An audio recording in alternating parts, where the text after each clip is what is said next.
समतापी तथा रुद्धोष्म परिस्थितियों में आदर्श गैस के प्रसार के लिए W, Q, Du तथा DH की गणना। देखिएगा, समतापी का मतलब एक ऐसा प्रक्रम है जिसमें अवस्था परिवर्तन के दौरान ताप स्थिर रहे, अर्थात एक अवस्था से दूसरी अवस्था में जब जाता है तो ताप स्थिर रहता है। इसी प्रकार रुद्धोष्म परिस्थिति का मतलब ये है ऐसी परिस्थिति जिसमें अवस्था परिवर्तन के दौरान ऊष्मा में परिवर्तन नहीं हो, Q का मान 0 रहे। अब समतापी एवं रुद्धोष्म दोनों ही परिस्थितियों के लिए हम W, Q, Du तथा DH, W कार्य है, Q ऊष्मा है, Du आंतरिक ऊर्जा है और DH एंथैल्पी परिवर्तन है, इनकी गणना करनी है।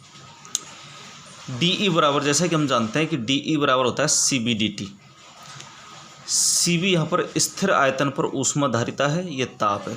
एक समतापी प्रक्रम के लिए DT बराबर 0 होता है, जो कि अवस्था परिवर्तन के दौरान तापमान में कोई परिवर्तन नहीं होता, इसलिए DT बराबर 0। अतः इसमें DT की वैल्यू जब 0 रखेंगे तो ये पूरी इक्वेशन 0 हो जाएगी, तो DE बराबर 0, इसको हमने समीकरण 1 दे दिया। अब ऊष्मागतिकी के प्रथम नियम से देखो आप, DE बराबर Q माइनस W, आंतरिक ऊर्जा, ऊष्मा, कार्य। अब चूंकि अभी हमने देखा है कि समतापी प्रक्रम के लिए DT का मान 0 है तो DE का मान भी 0 होगा, इसलिए DE का मान 0 रखेंगे तो ये समीकरण में यहाँ पर 0 रख देंगे तो Q बराबर W हो जाएगा। इस तरीके से DE का मान 0 हो गया, Q और W दोनों के मान एक दूसरे के बराबर है, तो दोनों की गणना होगी। आदर्श गैसों के लिए स्थिर ताप पर वायल के नियमानुसार PV का मान भी स्थिर होता है। PV होता है दाब आयतन का गुणनफल, तो दोनों का मान स्थिर होता है। अतः तंत्र की एंथैल्पी परिवर्तन का मान निम्न समीकरण से ज्ञात कर सकते हैं। देखिएगा, एंथैल्पी होती है E प्लस PV, H बराबर E प्लस PV। ये H बराबर E प्लस PV, इसको परिवर्तन के रूप में लिखेंगे तो डेल H बराबर del E plus del PV। अब यहाँ पर ये डेल PV का मान 0 और DE का मान 0, डेल E का मान 0 हमने अभी देखा ही है, तो दोनों के मान जब 0 लिखेंगे तो डेल H बराबर हो जाएगा 0। अतः समतापी परिवर्तन के लिए एंथैल्पी का मान भी 0 होता है। अब इसी प्रकार यदि रुद्धोष्म परिस्थितियों के लिए गणना की जाए आदर्श गैस, देखिएगा, यदि रुद्धोष्म परिस्थितियों में किसी आदर्श गैस का उत्क्रमणीय प्रसार कराया जाए तो W, Q, DE एवं DH की गणना कर सकते हैं हम। और किस तरीके से करेंगे तो वो देखिएगा आप। सबसे पहले हम ऊष्मागतिकी का प्रथम नियम लेंगे। ऊष्मागतिकी का प्रथम नियम होता है DE बराबर DQ माइनस DW, आंतरिक ऊर्जा, ऊष्मा और कार्य। इस समीकरण को हम चेंज करेंगे तो DQ इधर आ गया, DE इधर आ जाएगा, तो ये दोनों पॉजिटिव हो जाएगा। अब DE की जो वैल्यू रखेंगे वो वैल्यू हम इस तरीके से लिखेंगे तो ये समीकरण 4 आएगी। अब ये समीकरण 4 कहाँ से आई तो उसका मैं बता देता हूँ। आंतरिक ऊर्जा, ये जो आंतरिक ऊर्जा है ये फलन है ताप और आयतन का, ताप और आयतन का फलन है।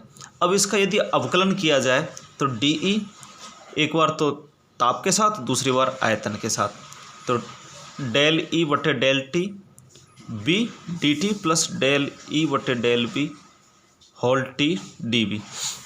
इस समीकरण से इस तरीके से DE का मान हम यहाँ पर रखेंगे तो समीकरण 4 आ जाएगी। अब देखिएगा, रुद्धोष्म परिस्थिति की बात कर रहे हैं हम। रुद्धोष्म परिस्थिति को देखा जाएगा तो DQ का मान होता है 0, क्योंकि रुद्धोष्म अवस्था में ऊष्मा में परिवर्तन नहीं होता, तो ये मान 0 हो जाएगा। एक आदर्श गैस के लिए डेल E बटे डेल V होल T, अर्थात स्थिर ताप पर आयतन में परिवर्तन के साथ आंतरिक ऊर्जा में परिवर्तन भी 0 होता है, तो इसका मान भी 0 हो जाएगा।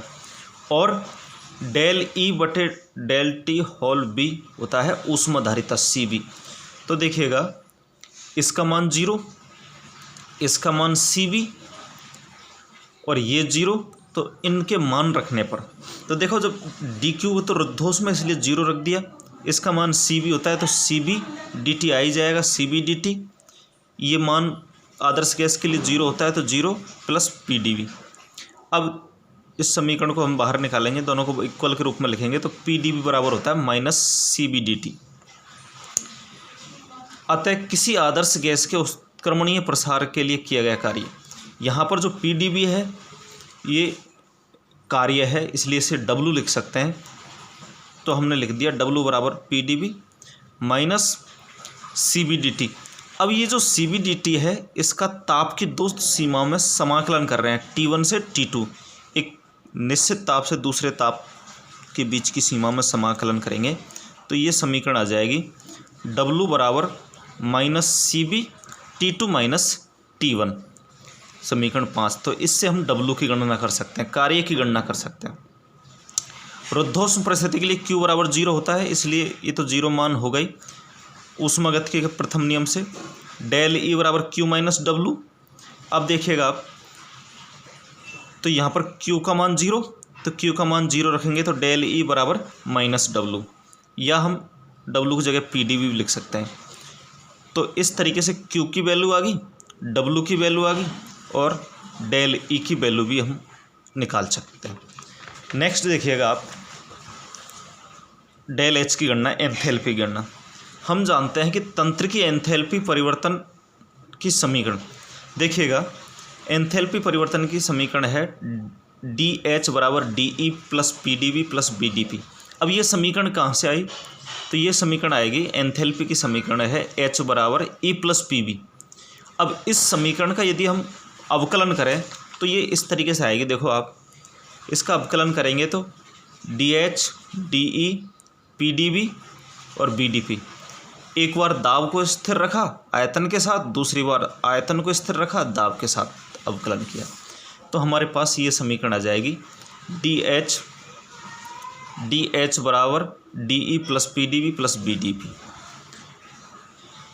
इसमें DE का मान समीकरण 6 जो अभी अभी हमने ज्ञात किया है वो लिखेंगे हम। तो देखो DH बराबर minus PdV plus PdV plus BDP, ये दोनों कट जाएंगे तो DH बराबर बचेगा BDP, समीकरण 7। तो इस तरीके से हम एंथैल्पी की गणना कर सकते हैं। Thank you.